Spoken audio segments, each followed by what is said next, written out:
Bom, então vamos lá. Em relação à zona bioclimática, vamos falar especificamente sobre ela. Então a gente tem uma NBR, que é a 15220, de 2003. Aí a gente tem essa NBR 15220 de 2003. E essa NBR, gente, da zona bioclimática, ela vai estabelecer esses parâmetros para a gente. Então, como eu disse, a gente tem 8 zonas bioclimáticas. O que é uma zona bioclimática, João?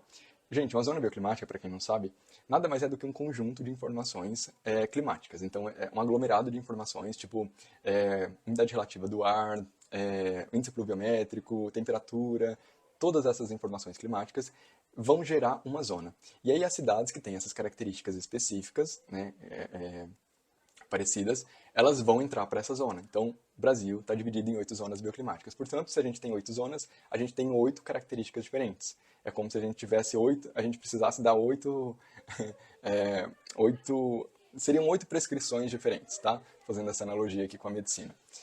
Então, por exemplo, algumas zonas, elas vão... Algumas não, perdão. A cartilha ela vai falar para você assim, você vai precisar de paredes leves ou paredes pesadas. Então, algumas zonas vão necessitar de paredes mais leves, outras de paredes mais pesadas. Isso vai se dar pelo índice de transmitância térmica, tá?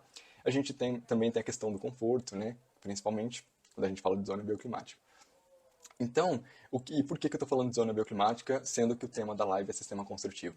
Porque quando a gente faz essa escolha do sistema construtivo, a gente tem que ver em qual zona bioclimática que o seu projeto está inserido. Por isso que eu estou falando para vocês dessa visão sistêmica que vocês precisam ter. Né? Então, aonde o meu projeto está?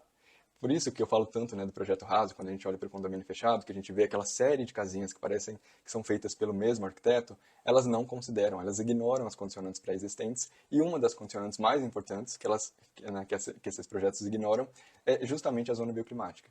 Porque não teria como os projetos serem iguais se eles considerassem todas as condicionantes. Portanto, ele vai ter como resultado, do todo da obra, um projeto raso.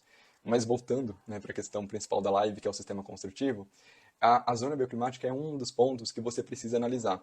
Como eu disse para vocês, né, trago de novo a analogia com a medicina. Quando o médico ele senta com o paciente, ele vai ter que ter essa visão sistêmica. Por quê? Por mais que aqueles sintomas apontem que aquela pessoa tenha diabetes, ele precisa olhar algumas outras coisas também. Tipo, essa pessoa é idosa ou não? É idosa ou não? Ela, sei lá, ela toma outros medicamentos? Ela é sedentária ou não. Então, tudo isso vai fazer com que, esse diagnóstico total, vai fazer com que ele prescreva o medicamento. E eu gosto muito dessa analogia porque é exatamente isso. A gente precisa também, enquanto arquiteto, fazer essa leitura e a gente também, assim como o medicamento, a gente tem uma gama infinita de materiais para especificar, né?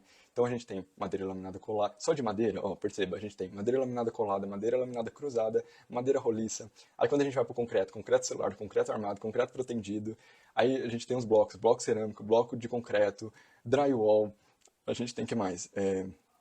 Steel frame, wood frame. Então, qual desses sistemas é o melhor para a gente prescrever?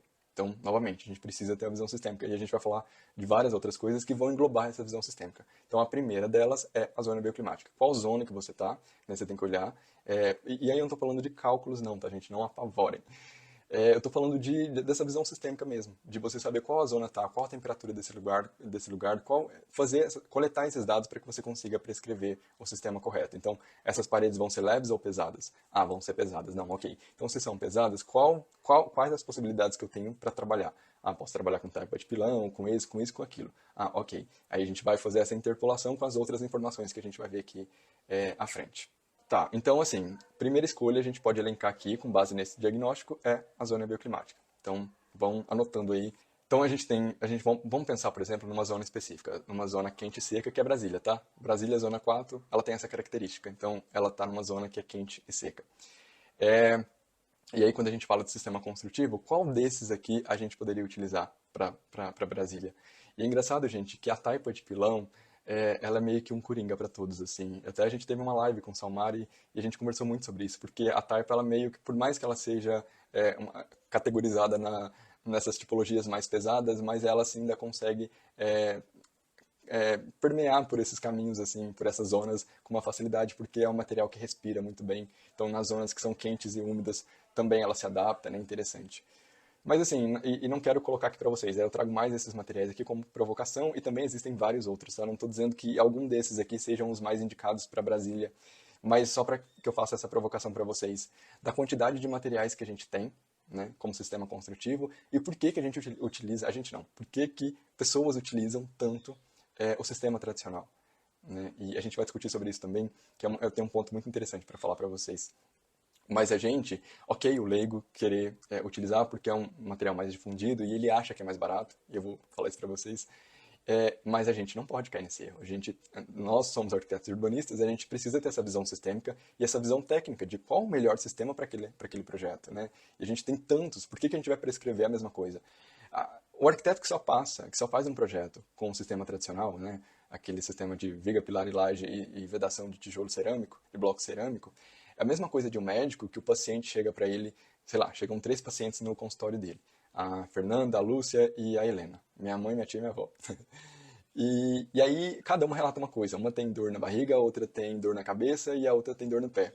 E ele vai passar o mesmo medicamento para todas, o mesmo diagnóstico. É a mesma coisa. Quando você não considera a zona bioclimática, quando você passa o mesmo sistema construtivo para qualquer zona que você trabalhe, né? Então isso não pode acontecer. A gente precisa, como técnico, especificar de maneira mais assertiva, né? Então isso é importante. Ó, lembra que eu falei para vocês que o cliente acha que o bloco cerâmico é mais barato? Vamos discutir sobre isso? Então sempre tem aquela questão da autoprescrição, né? O cliente geralmente ele já chega, geralmente, né, já chega com esse intuito. Na verdade ele tem essa visão limitada e ele pensa que a casa dele vai ser construída com um sistema tradicional. E tá tudo bem, né? Porque é o que eu sempre falo, quem tem que ter essa consciência, quem tem que educar o cliente ele não precisa vir pronto pra gente, a gente precisa ter esse trabalho de educá-lo, né? Porque ele não estudou 5 anos de arquitetura. Isso é muito importante. Mas o que acontece aqui? Você fala para ele assim, olha fulano, eu assisti a live do João, eu aprendi sobre zona bioclimática e eu entendi que eu tenho que passar para o seu caso, porque você está na zona bioclimática X, e para o seu conforto térmico, a gente precisa estabelecer aqui um sistema construtivo específico. Sei lá, vamos pensar em tijolo ecológico, tá? Então, a gente eu vou fazer sua casa com tijolo ecológico. Ok. Tá até aqui, né? A imagem e eu pensando ainda. Mas tijolo ecológico. E aí ele vai falar assim, ok. Aí ele vai chegar em casa, vai pesquisar, e aí ele vai ver, essas imagens são do Google, tá, gente? Ele vai ver o seguinte, o bloco custa R$1. E aqui, gente, o 450 é o valor do milheiro, tá? Então, é 1.000 dividido por 450. Se eu não me engano, dá 2,22. Confirmem pra mim se é isso mesmo. Só dividir 1.000 por 450. Mas eu acho que é isso. É 2,22. Ou seja, é o dobro, mais que o dobro, do valor do bloco. E outro detalhe, um bloco, na altura dele, né, eu vou precisar de 2 ou 3 tijolos ecológicos para dar altura. Ou seja, além do seu dobro do valor, eu preciso de 3 para conseguir alcançar a altura do bloco. Então você entende que na cabeça dele, por mais que você está falando de conforto e não sei o que, e sustentabilidade, o que pesa mais é o bloco, né, gente? Perdão, o que pesa mais é o orçamento, né? Não tenham dúvida disso. Então, por mais que você tenha explicado isso para ele não vai, né? Geralmente ele não vai concordar. Mas aí ele acha que ele tá sendo inteligente, ele acha que ele está economizando na obra dele, quando na verdade não tá. E eu vou explicar o porquê para vocês. Deixa eu só trocar o slide aqui.